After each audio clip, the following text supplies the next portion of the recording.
Kids of Hope! Happy Sabbath and welcome to another episode of SciKid! What is integrity? Well, it's a big word, but it's something we are all called to live by. Integrity means being honest and having strong moral principles. Today, let's use science to help us understand this important concept. For today's experiment, we need the following: Ziploc bags, some colored markers. Here's a supply of colored markers. And we also have a regular marker, a blue marker for tracing later. A thick paper or cartolina. Let's use the light side. We're using the light side for this. And a clear container with water. Now that the materials are ready, let's get started. Step 1. Cut the paper to fit inside the Ziploc bag. As you can see, it's already cut out so it can fit.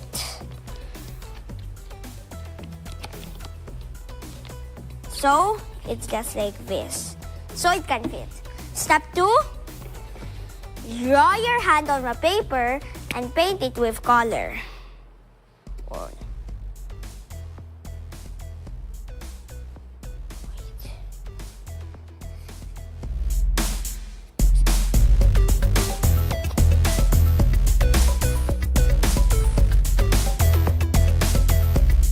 Okay, we're done.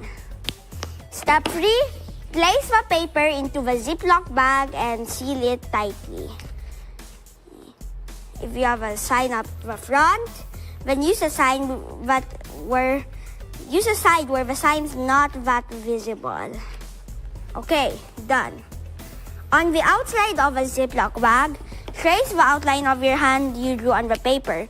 You don't need your hand to do this again. You can just trace the outline.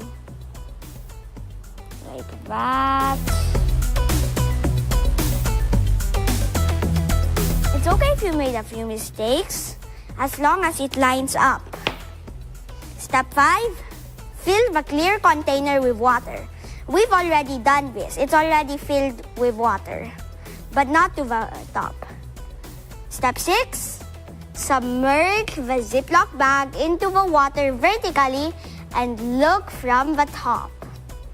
Okay.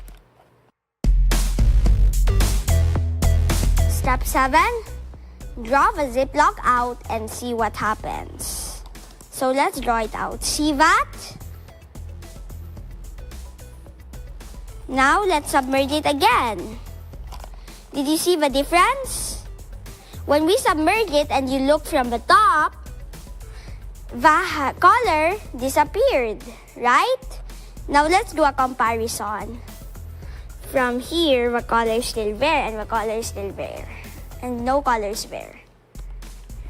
The bottom. So what have you observed?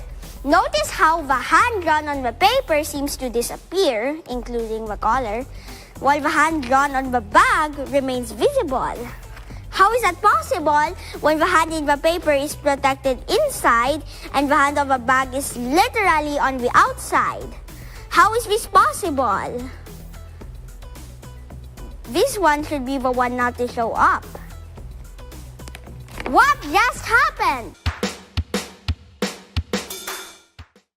According to panday.org, this experiment demonstrates the concept of refraction. Refraction occurs when light passes through one medium to another, changing speed and direction. When we look from above, the light rays bend in such a way that the image on the paper seems to vanish due to total internal reflection. That's why it vanished. This happens because the angle of incidence is greater than the critical angle, causing the light to reflect entirely within the water and not pass through to our eyes. The hand drawn on the Ziploc bag remains visible because it's directly in the path of light. So that's why this part did not seem to disappear, while this part seemed to disappear. Kids of Hope, just like the hand drawn on the paper disappears and reappears, Integrity is about what we do both in plain sight and when no one is watching. It's about being true to our values and principles at all times, no matter if people are watching you in plain sight or if you're hiding in secret, or if you're doing it all alone in secret. And that's the coolest science experiment of all.